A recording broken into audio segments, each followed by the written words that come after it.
Okay, I'd like to ask everyone to please take their seats. Mr. Mayor, you're my quorum, or maybe not.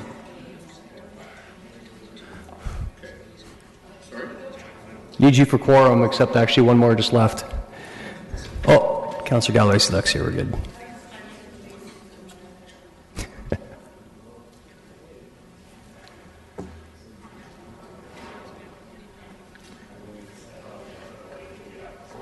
Appreciate it. Okay, Mr. Haggie, let's continue. Water, sanitary, and storm. Yeah, so we're in the home stretch of the presentation. We just have water, sanitary, and stormwater left to consider. And these budgets are again being looked at as a bundle. That's how we've dealt with them over the last few budgets, and how Council dealt with them more recently during the Water Infrastructure Program review, or WIP as it'll be referred to throughout the rest of the budget presentation.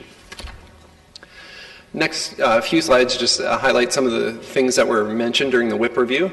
The first is the breakdown of the combined utility rate. And from the graphic on the slide, you can see that almost half of the utility costs relate to payments that are made to the region for the supply of water and the treatment of sewage. About a third of the costs relate to a capital program within each of the utilities. 13% relates to the maintenance programs, and just under 10% for everything else, all the administration and what have you of the water, sanitary, and stormwater utilities. During the WIP review, Council was provided with 3 viable scenarios for capital replacement. They come with different costs, different accomplishment targets or dates, and different levels of risk. And there was a lot of discussion about that during the WIP review, about each of those topics, about what Council was interested in doing related to the capital program.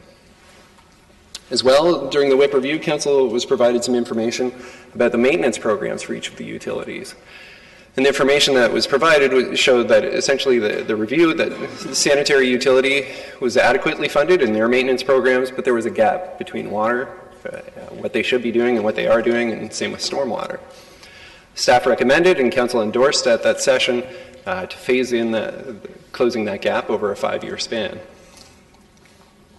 So at the WIP review in September, Council endorsed moving ahead with option 3, shown on the bottom of this graph, or this slide, for 2018, which included scenario 3 out of the capital program and included closing the maintenance gap over a 5-year span. Comments were made by several councillors that the city could potentially look at moving to the accomplishment targets of option 2 if the city were to receive federal funding. But that has not been included in the budget yet, as the amount or timing is not known for any kind of federal assistance program that might be available. The 2018 utility budgets have been prepared to meet Council's endorsed position coming out of the WIP review. You'll see in the bottom right-hand corner the combined rate increase for water, sanitary, and stormwater is 6.5%, which is consistent with what Council directed or endorsed coming out of the WIP review. So the first utility to actually discuss is the water utility. Results for 2017 in the water utility are better than budgeted due to a one-time revenue, a recovery from the region, and lower than normal water main breaks. This helps the stabilization reserve move back to the positive, where it remains throughout the forecast. And to point out to Council, there are some issue papers you'll see on OP 6, 7, and 8. Those start on page 111 of the package that describe the maintenance activities for the water utility in 2018. Looking to the number side of things, the net revenue expense line for 2018 shows net revenue of $23,000. And that means that there's essentially no ability to reduce rates without impacting either the capital program or the maintenance program that Council endorsed coming out of the WIP review. The stabilization reserve, which is about halfway down the slide, shows that the ending balance is just over $1 million, which is below the target balance of over $4 million. Mr. Chair, I'll take direction from you about whether we want to pause and talk about the water utility and its issue papers, or if you'd prefer me to continue on for sanitary and storm to present. I think because we dealt with this extensively just recently, I think we can go through all of them and then take questions at the end. Yeah.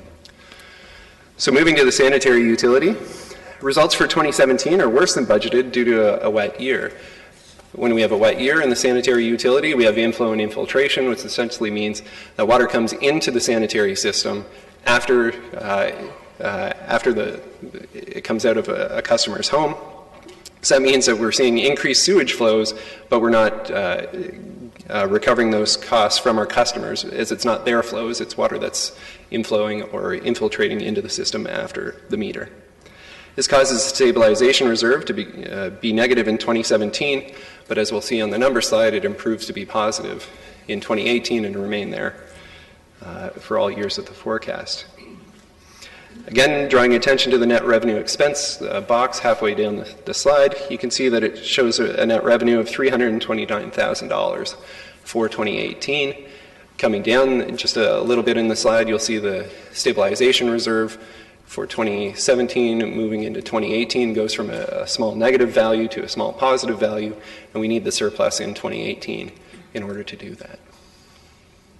Finally is the stormwater utility. The results for 2017 are worse than budget due to high maintenance costs. This causes the stabilization reserve to remain negative when it was planned to become positive in 2017. Like water, there is an issue paper related to the maintenance activities in the stormwater utility, and that's on page 114 of today's package. And finally, again, the net revenue expense box for 2018 shows a positive value of $585,000, which is needed to bring the stabilization reserve out of negative and return it to a small positive. These small surpluses in future years in that box help keep the stabilization reserve positive throughout the forecast, but doesn't really build too much toward the minimum target. I'll pause there, Mr. Chair, and expect we'll want to talk about the issue papers and whatnot throughout these utilities. Very good. So on everything we've dealt with in the slides, and again, the issue papers begin on, I think it's 111.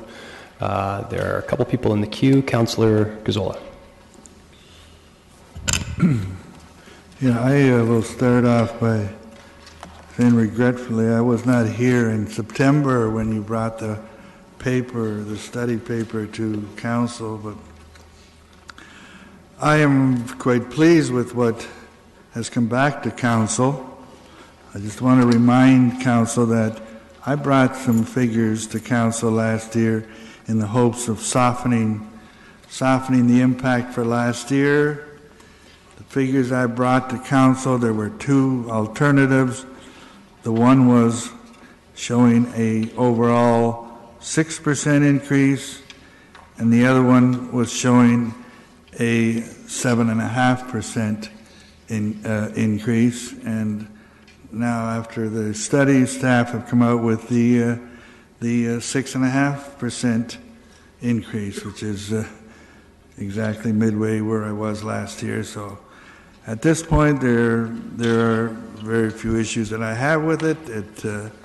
It was something that it all comes from re-evaluating the capital dollars we were going to put away. We were putting away at a compounded rate of 13% increase annually, and you've cut that to 6.1%, and of course that has a tremendous impact over the period. And the figures weren't any different last year, and now we're doing it, and I assure you the sky's not going to fall in. Although I'm surprised we're doing it now. I don't know if next year has something to do with that, but. Just a few questions on the various schedules. First, there was on one of the pages where you have the rates on page 092. Across the top, you talk about the water, the sanitary, and the storm, but under going across, you have for water under other minus 4.7%. What is that?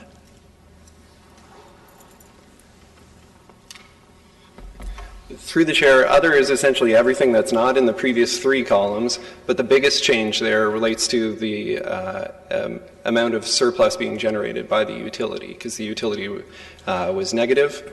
It doesn't need to be as positive, so we've been able to pull back the rate because of that. Okay, I'm not sure I totally understand it, but I can go along with it because it's the direction we have to move in to help our customers. All right, So I can try to be more clear if you would like. well, that would help. Sure. So For everybody to be more clear. on page 94, if you look at the net revenue expense line for water, the budget for 2017 was about $2.4 million. You'll see the budget for 2018 is only $23,000. So we're increasing the rate by less because we're not planning to make as much of a surplus. Yeah, you're reducing the profit, yeah, and by doing that, the sky isn't going to fall in on you. Good work.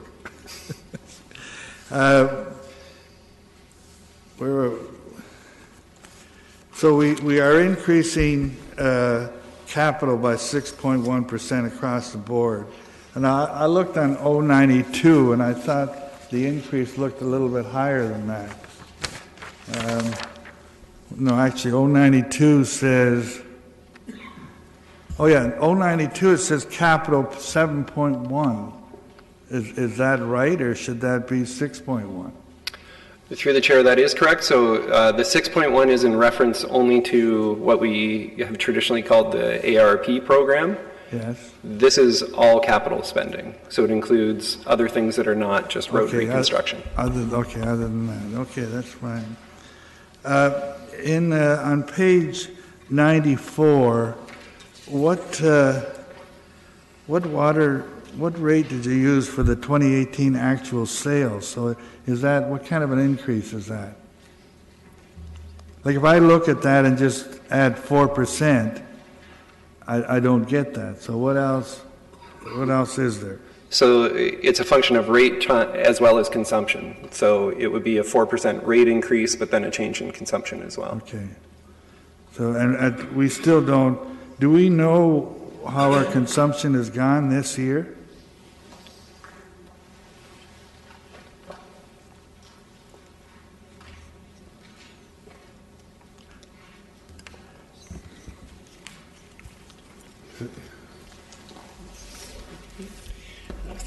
Through you, Mr. Chairman, it's on budget for consumption for this year. Okay, I assume that, but I think we guesstimated there was going to be a decrease of 1.3 again. Is that what's actually happened? Has there been a reduction in? Through you, Chair, I think it's pretty much on par with our budgeted numbers for consumption. Okay. All right. On page 94, other revenue, 2017, you're showing a huge figure of $680,000 compared to a budget of $349,000. What is that, and why won't that continue? Through the chair, that is for bulk water sales, extorting billing, late charges, and things like that. Yeah, but why wouldn't that carry on into 2018? Is there anything different in 2018 from 2017?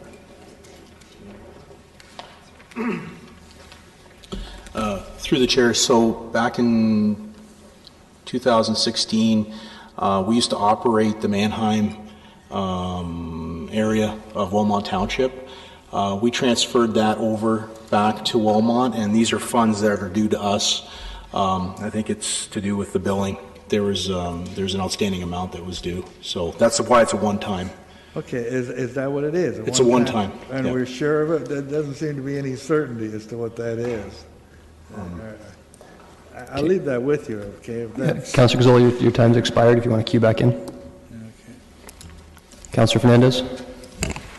Yes, just looking at page 094, I looked at last year's water utility budget, and there seems to be a bit of a difference.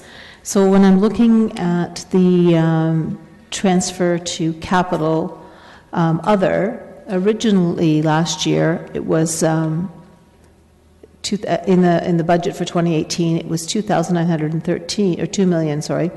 Now it's 3.161, and same for the 2019 budget. Can you help me understand why there's that difference? I mean, I know it's about a $200,000 difference, but I wondered why that is happening.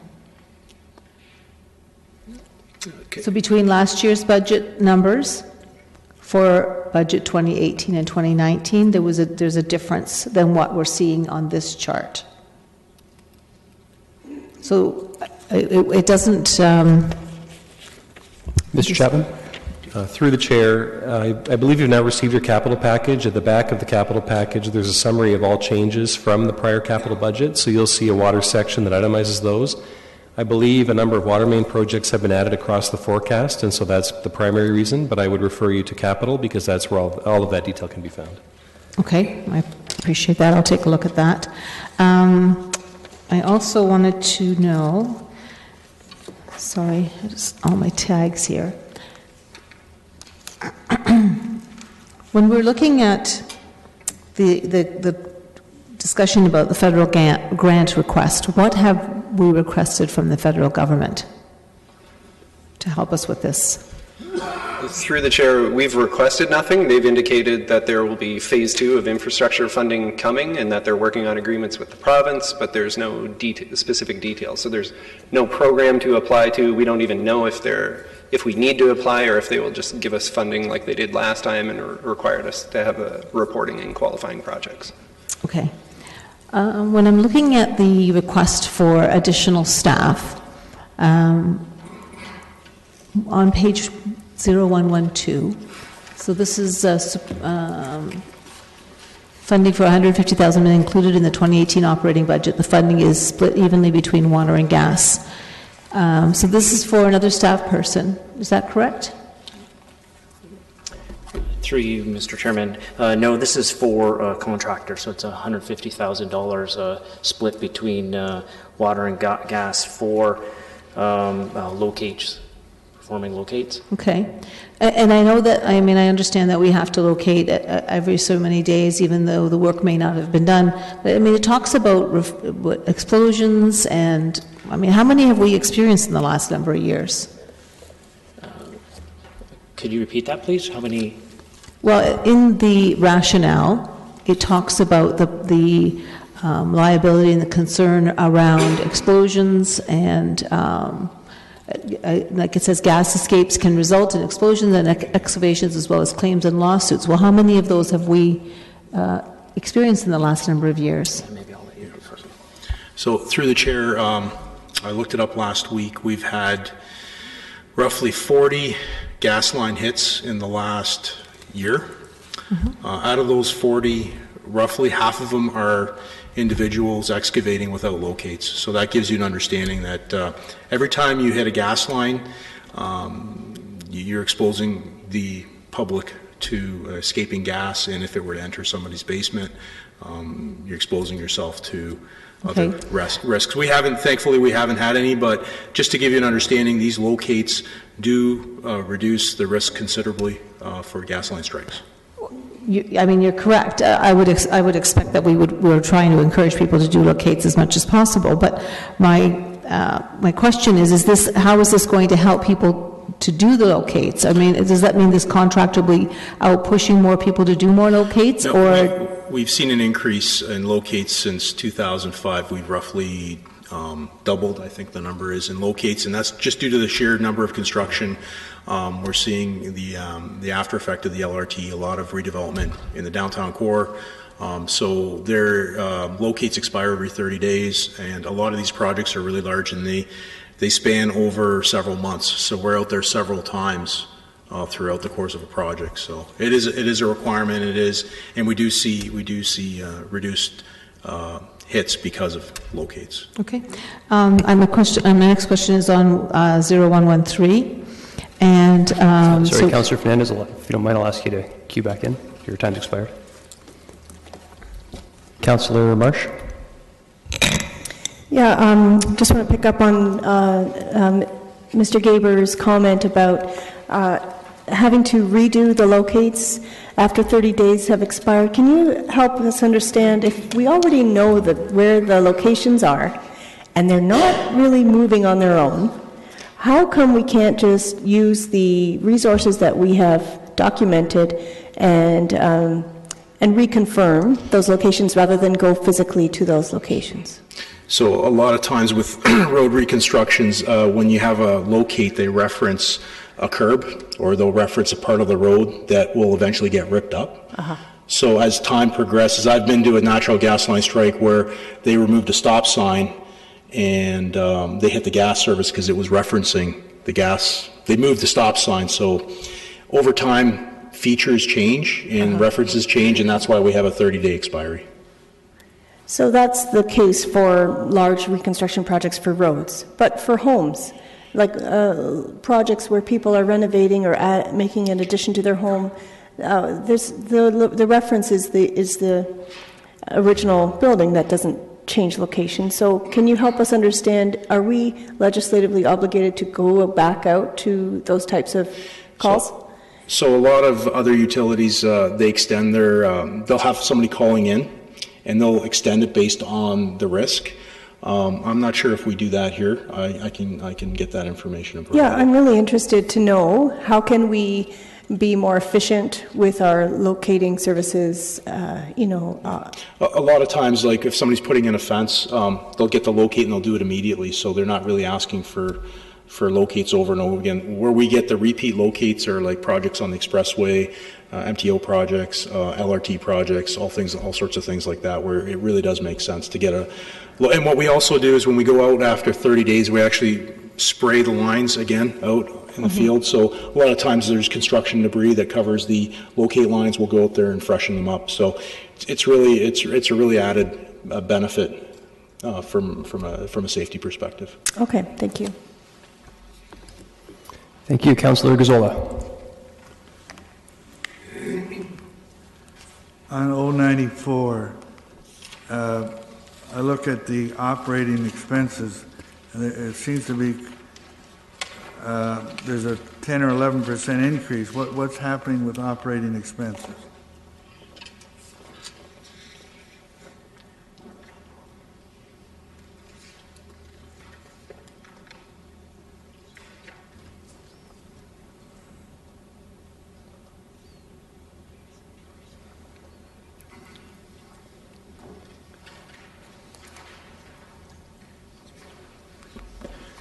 Through the chair, I think you're referring to our actuals versus our budget?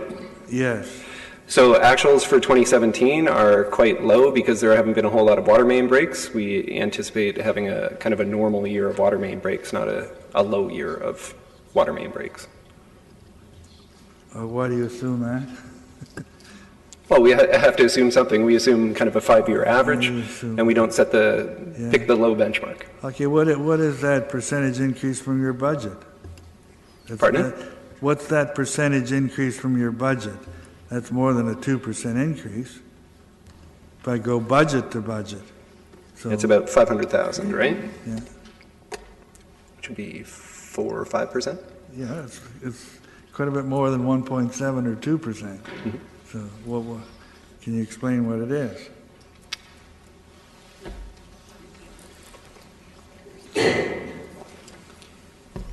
Through the chair, it is a 2% increase from 2017 to 2018. Is that what you're requesting? Yes. Okay, my calculator might be wrong, must be broken, because I don't know. It seems like it's more than a 2% increase. So that's fine. We can come back to that.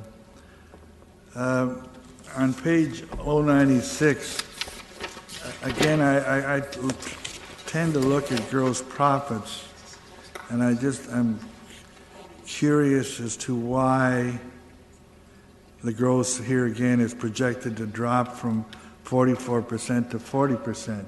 What's happened with the sewers? Through the chair, the cost of processing is up.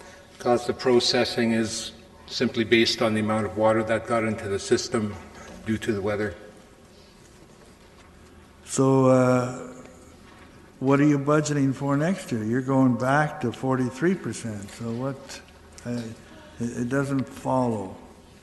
Well, excuse me, it's based on consumption actually going down, but the rate's going up. And assuming average rainfall conditions.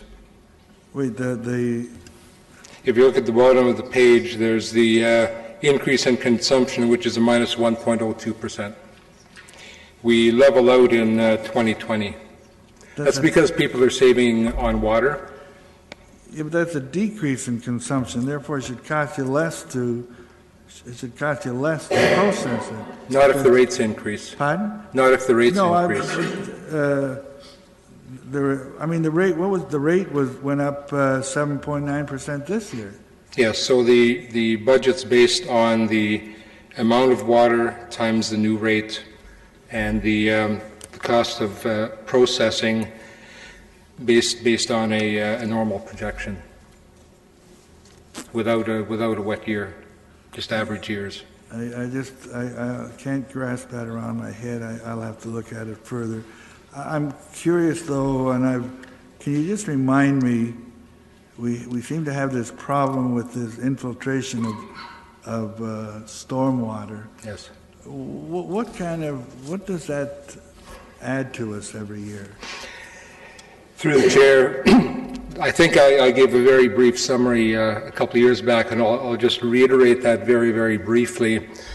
We estimate, I'll back up to 1980, foundation drains were allowed to drain into the sanitary system.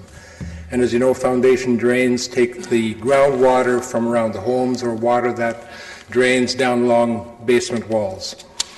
From 1980 onward, that was illegal, so now it's pumped through some pumps. But up until 1980, there were approximately 45,000 homes in Kitchener. Not all of them have high groundwater tables or contribute water, but based on what we've seen, we figure about 25,000 of those contribute rainwater whenever it rains.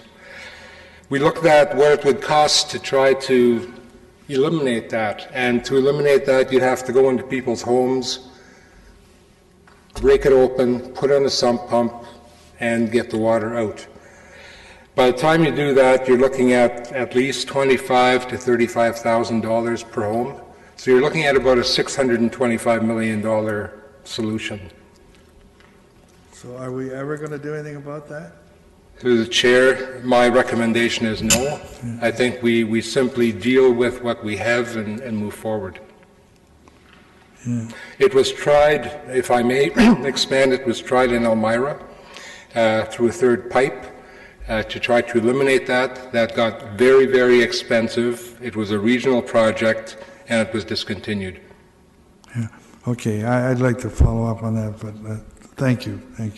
Just one quick question. In going through these papers, I always looked at the number of customers we have, and I found out we have, from what they stated, that it goes all over the place, and I don't quite understand it. It says we have 68,000 water customers, and therefore I assumed we would have 68,000 sewer customers. Not necessarily. Okay, can you tell me why? Because there are some customers that have their own wells. That many? There are also customers that have their own septic systems. 8,000? Carindale. Throughout the city, I haven't counted them up, but there is a discrepancy. When I was surprised to see that 71,000 homes have gas, and I would have thought not everybody has gas, but I thought everybody had water, and I would have thought the number for water was higher than that, than the 71 for gas. Does that make sense? And through the chair, I do know that there are homes that have one or the other, not both. I count on our finance folks to have the right number. You're blaming them, though. Okay, I just, it would, like, now when it comes to stormwater, we've got 70,000 customers. It would be nice to try to pieces altogether, that's all. They may not all be the same through the chair. No, I don't expect them to be dead on, but like I say, I thought everybody has water, or damn near everybody has water, where a lot of people heat with gas, but a lot of people still heat with other sources. But, okay, thank you. Okay, thank you. Councillor Fernandez? Yes, so going back to 0113, I have a number of questions on this. Can you help me understand how many more projects, maintenance projects, we will be able to accomplish with the hiring of this staff person? Through the chair, so as identified in the WIP report on the maintenance of the distribution system, this supervisory position is key in ensuring work is scheduled and as well as performing the work. I don't have an exact number of the amount of projects that they will be able to achieve. However, one of the key projects is maintaining our flushing program. So that flushing program is a lot of intense planning and scheduling, knowing which valves to open and which direction to flush the water. So that is one key program that we need to continue to do to improve the water quality. Right, and so I don't want to interrupt you, but I have a bunch of questions. I don't want to run out of time. So we've seen the water flushing. Any of those of us who went on the tour, and I recognize it's a very intensive process, but we don't do flushing all year round, do we? Through the chair, no, we don't. Not in the winter months, Okay, just due to freezing water. Okay, so once the season stops, which October, November? That'd be correct. Okay, and we start up again maybe in May? Through the chair, it could be earlier than that, but in the downtime, I guess that is when the supervisor can be planning for the work and scheduling the manpower for those times in the future. So, okay, so what do these other 45 construction staff positions do? What are they doing during that downtime? So they wouldn't be fully designated for the flushing program per se. They would be doing water main breaks or other maintenance type activities. Okay, so we've got, I've learned a lot about in terms of how important it is maintenance, and I know that we've been pretty negligent on some of that maintenance. Where are we going to see the benefit to having an additional person who's going to be able to do all these duties that you've got, water main flushing, reconstruction inspections, hydrant maintenance? Some of this work is more seasonal. I'm a little bit concerned that we're going to have a supervisor who's going to be supervising people who won't be doing the work that you've rationalized in your issue paper here.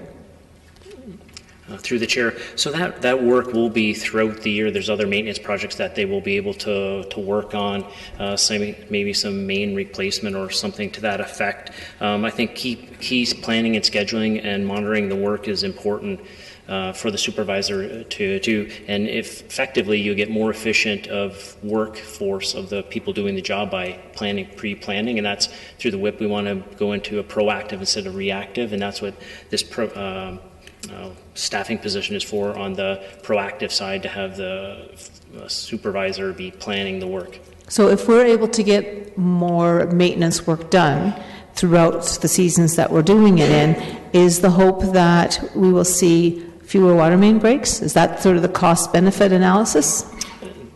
Through the chair, that'd be correct, because as you're flushing, you're turning valves, so you're operating the valves, and they won't be frozen or anything in the winter times. Okay. Will this person also be doing more inspections? Through the chair. So my understanding previously, when we had our original report that told us that we were in a very dire situation with our water infrastructure, that we needed to be replacing much faster. Are we hoping that this will change that replacement program to more of a maintenance program? Through the chair, that is correct. So this position, if they do encounter through the valve, exercising the valve, that there's a issue with that valve, then they'll replace it during that time period. So it will be proactive, so it doesn't break and impact customers in the winter time, for instance, on that project. Okay, and how is this going to affect our accelerated infrastructure program. Does that eliminate this completely, or how does it change it? Through the chair, so it is part and parcel of the water infrastructure program, so to be able to be more proactive than reactive and get more work really accomplished with the ground forces. But will we be reducing the replacement? So through the chair, by extending the maintenance of an asset, you're going to be able to extend the longevity of the asset. You're absolutely correct. And I agree with you, but my question is, does that mean we're going to do less replacement and focus on maintenance? Ms. Fletcher, do you want to add? Through the chair, I might suggest that either Mr. Gaber or Ms. McGoldrick take a stab at answering the question. I think, to be fair to Mr. St. Louis, he's not familiar with the term of accelerated infrastructure in terms of how we utilize that term. So through you, Chair, this is essentially what the Water Infrastructure Program looked at, was the balance between the capital program and the maintenance program, recognizing that there's an interrelationship between the two. And when we looked at capital options, one of the reasons we could put a reduced capital option on the table is because we were looking at investing on the maintenance side and reducing risk. So in answer to your question, the full WIP program, which includes both capital and operating, incorporates the increased maintenance and then reduced capital associated with that. So that was all part of the analysis of the overall program. So will we see a change in our capital forecast for road reconstruction works? So what we've done with the capital forecast is identify the 3 scenarios. And so what we would expect to see, the reason why we feel comfortable with the third option 3, which council endorsed, is because through investment, we feel in the maintenance, we feel that may reduce the need in terms of the replacement or extend the life of the infrastructure. And part of the conversation has been in this 5-year review, so looking to see with the maintenance investment, what are we seeing in terms of cause and effect then in terms of the reactive emergency response, and then we can adjust accordingly on a 5-year basis. Okay, thank you. Thank you. Councillor Etherington. Through you, Mr. Chair, one quick question. I remember we discussed this earlier, but earlier as in months ago. Do I find anywhere in these budget documents, is there any indication of cost of a program that helps seniors or other homeowners that I meet who is, no matter what the city does to bring these rates down, they still struggle with those kind of increasing utility costs? Do we take care of that, or is that left to the region to take care of that? Ms. Fletcher? Through the chair, I think as part of the water infrastructure presentation, affordability was one of the items that staff was taking away, working with other municipal counterparts and regional counterparts. We're finishing up that work and then looking at an internal program as well. And so there will be information forthcoming to council in the next few months. Thank you very much. Thank you. Councillor Marsh. Thank you, Chair Davey. Question for Ms. McGoldrick, just around the OP09 on page 114.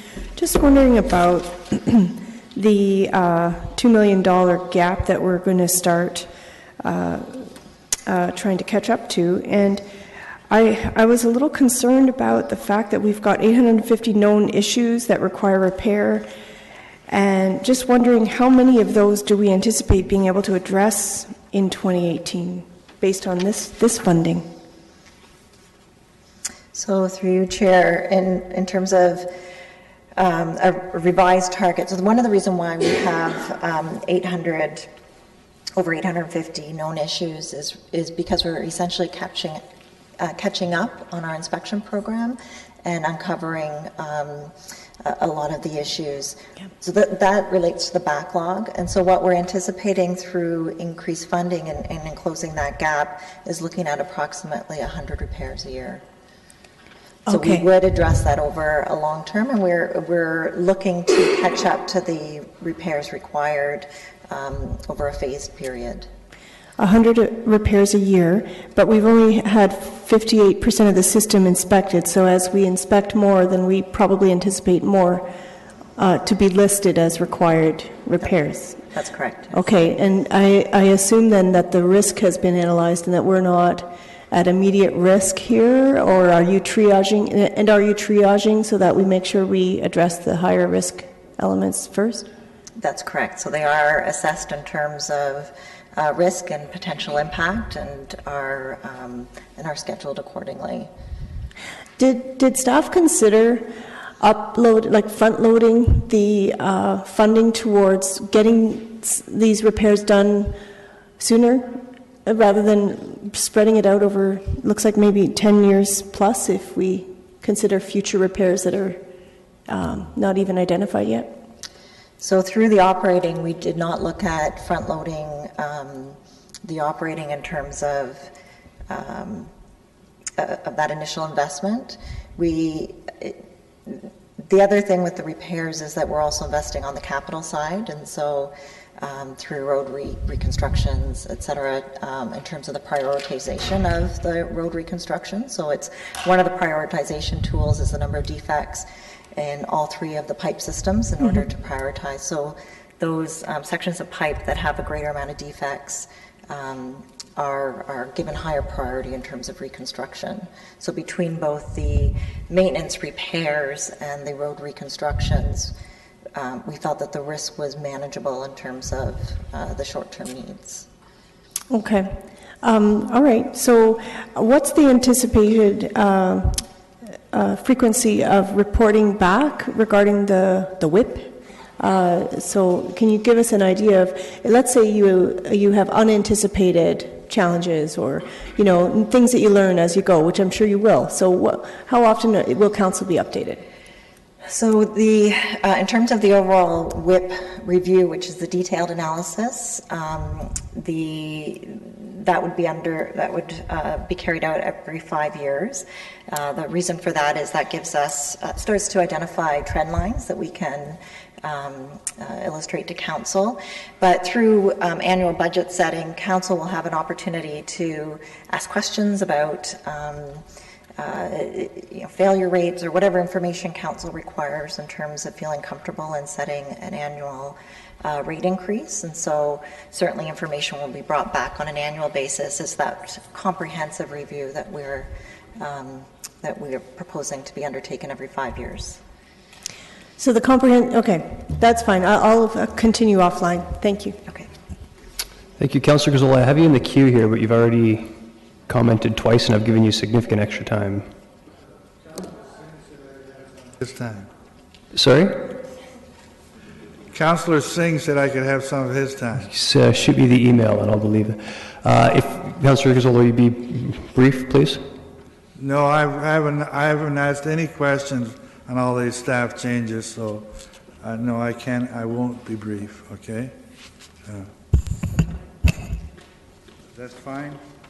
Okay, yeah, that's our rules of procedure, so there will be other opportunities, and you can follow up with staff. That's the rules of offline. procedure? 10 minutes? And that's 5 minutes, twice, yeah. Well, those are ridiculous rules, if you don't mind. Okay, that concludes the question that we have, so I guess we would move on to passing the resolution for follow-up items. Mr. Haggie. We'll just bring it up on screen. We've been tracking. There really aren't a whole lot of follow-ups that we have. There's a few of them. We'll put them up on screen just to confirm that we've captured things appropriately.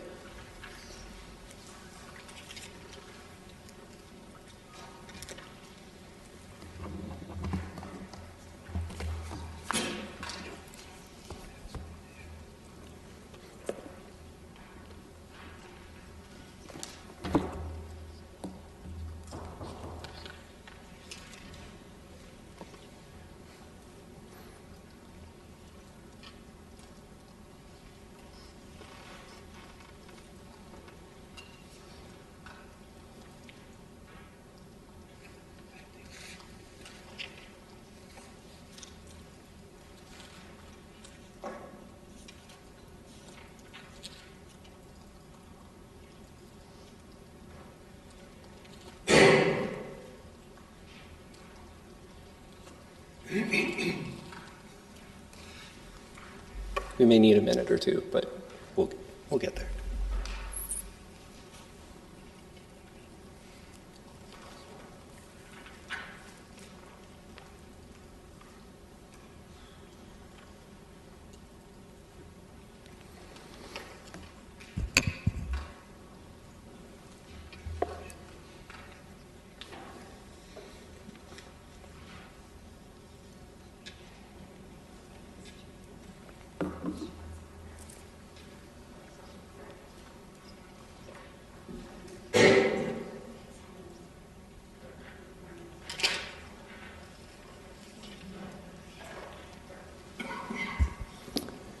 In the interim, Councillor Galley-Sula, question.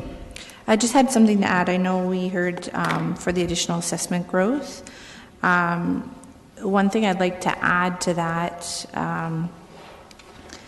would be allocating some of those funds potentially to the KPL for they're dealing with the same problem we are with regards to the wage increase.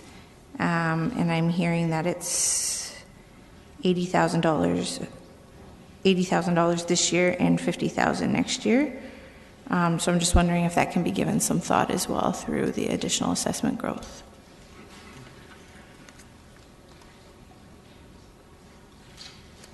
They didn't ask for any this year, but it may be something to look at this year, at least some, so that the potential of them asking next year might be less this year. Sorry, less next year, less of a burden next year when we have the extra funds this year.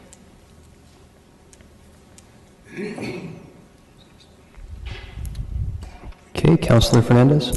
I apologize. I really wanted to ask this question regarding the stormwater utility. Can I ask it now? There's been a change in the way it's been reported from last year to this year.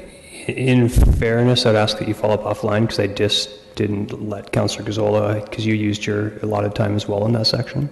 So if you wouldn't mind following up offline, I would appreciate that, just in the interest of fairness.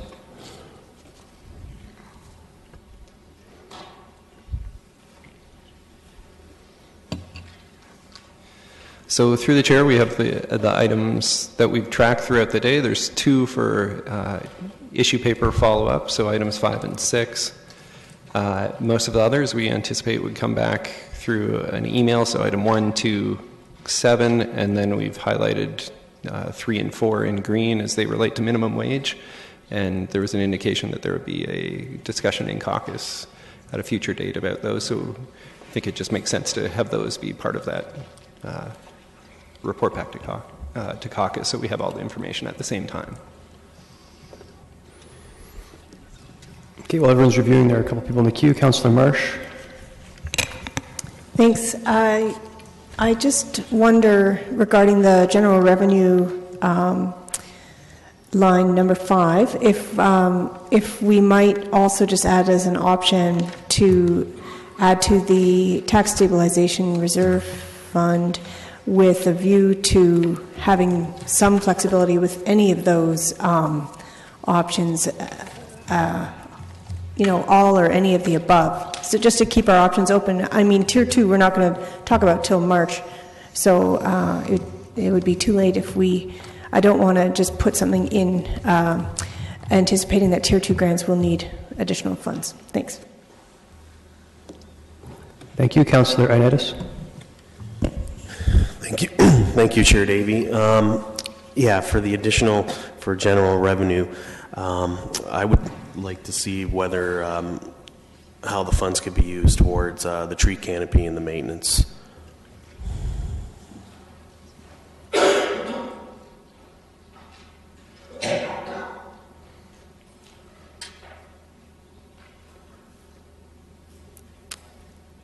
Okay, no one else in the queue. We've come up with a whole lot of ways to spend that extra $50,000, I'll say. So does anyone have any questions or concerns regarding the items on the screen before us? If not, I would need a mover for this. Looking for a mover. Moved by Councillor Ioannidis. Any comment? This would have to be a recorded vote.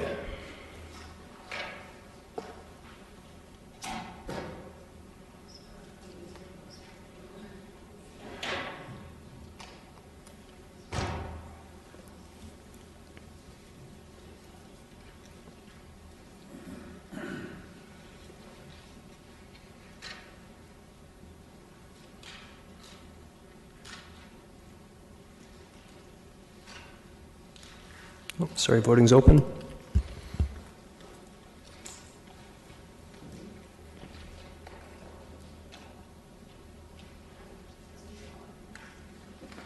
Has everyone voted? Councillor.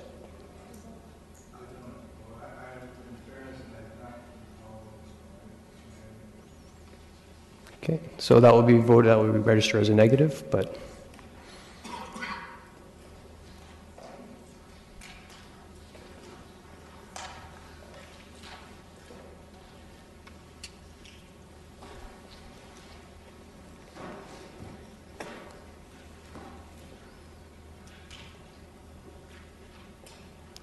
those in favor? And opposed? One opposed.